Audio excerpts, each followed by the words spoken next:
I got a comment asking a bit about using the bow and arrow. It seems to pop up a lot when you get access to the fire arrows. Apparently there's a little bit of confusion as to how you switch between regular arrows and fire arrows and the rope arrows. So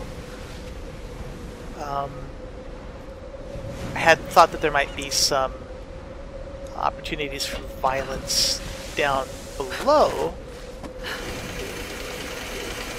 but that hadn't seemed to be the case. So maybe there will be some up here. So first off, as far as the different control scheme between the Xbox controller and the mouse and keyboard, in selecting a weapon with the mouse and keyboard, it's 1, 2, 3, 4 for the bow, pistol, shotgun, and rifle respectively. For the Xbox controller, it's a little bit easier to see in that you use the up, down, left, and right, and it shows you exactly where you're going.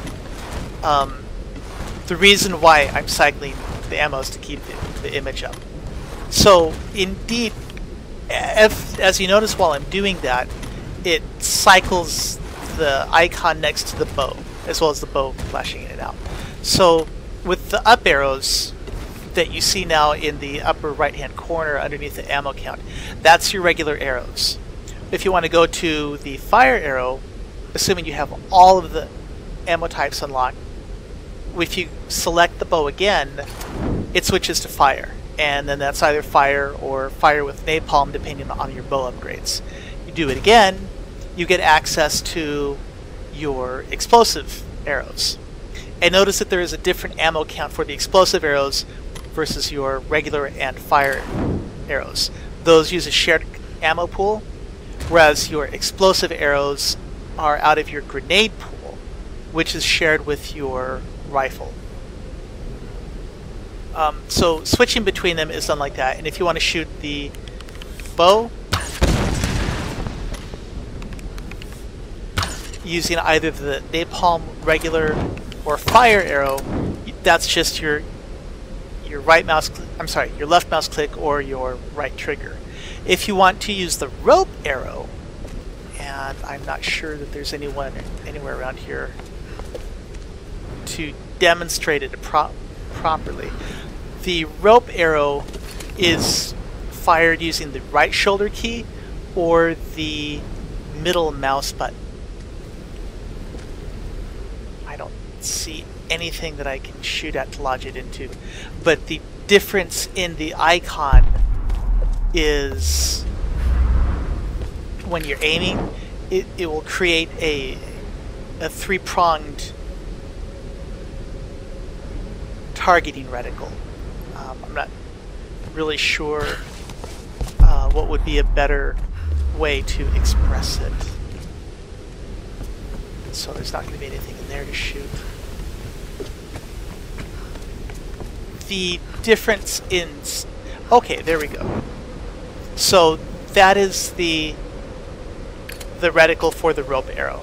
So you can shoot it and it shoots out, you know, and that's an appropriate place to shoot for the rope arrow. I've already lodged the rope arrow in this post right here. The rules for when you can use it, I think, are pretty well established. So that's how you can use it. And note that if you're not able to shoot into the rocks, you need to wait for the certain point in the time where you get the bow that lets you do that. People who've had problems in just shooting out the rope arrow just whenever, you can shoot the rope arrow out whenever you want. It'll even do a little bit of damage. If you shoot it into opponents, you can yank them off of things.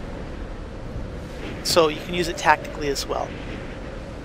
But that seems to be the biggest issue that people have with the bow and arrows, shooting out the rope arrow when they don't mean to.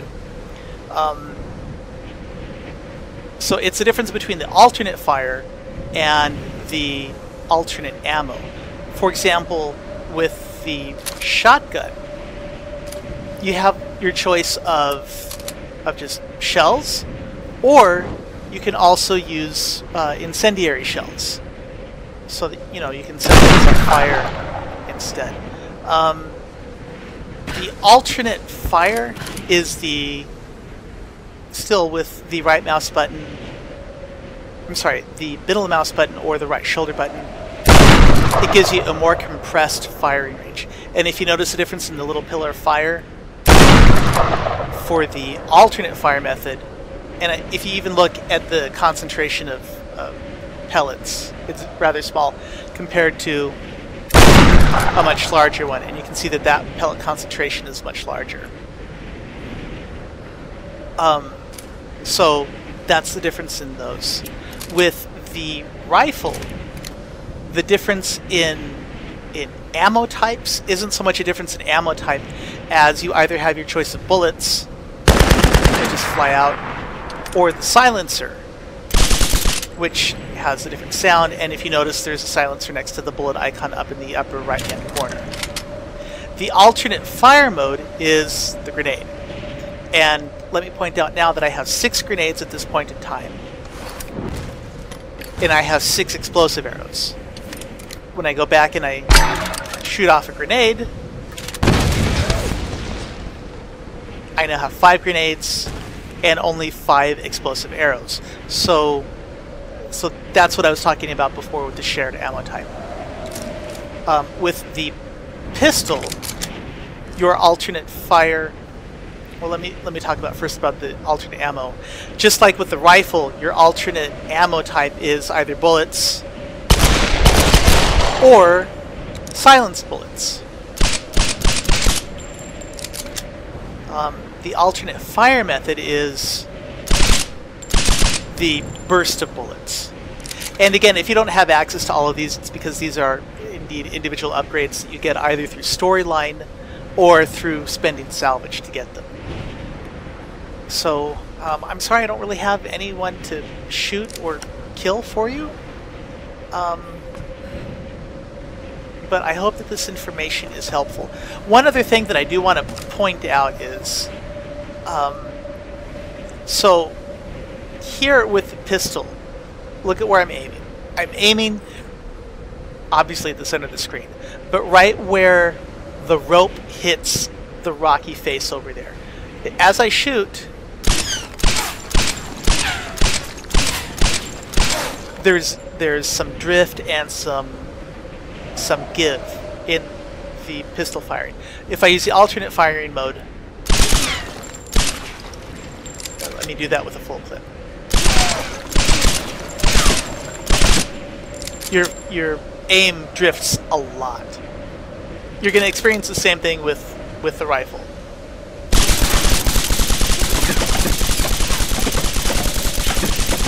It seems like the amount of drift that you have is about 15 degrees. Maybe 20 degrees. But, I mean, that's nothing to sneeze at, and you really need to take it into account during firefights. The shotgun,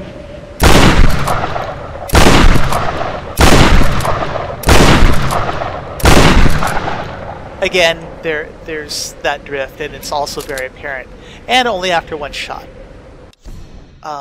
That's the reason why a lot of these upgrades are really, really important.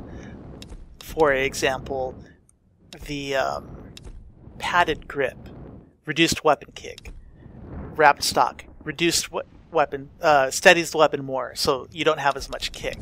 You also get the padded stock and the muzzle brake, which reduces your recoil. So throughout regular gameplay, I mean, you might think about it and not really ever care about weapon recoil, but I promise you, if you do PvP, the upgrades that you're going to have access to that reduce that are going to be very, very important. I did my playthrough on whatever the hardest difficulty was, I don't remember. I'm afraid what they're called. But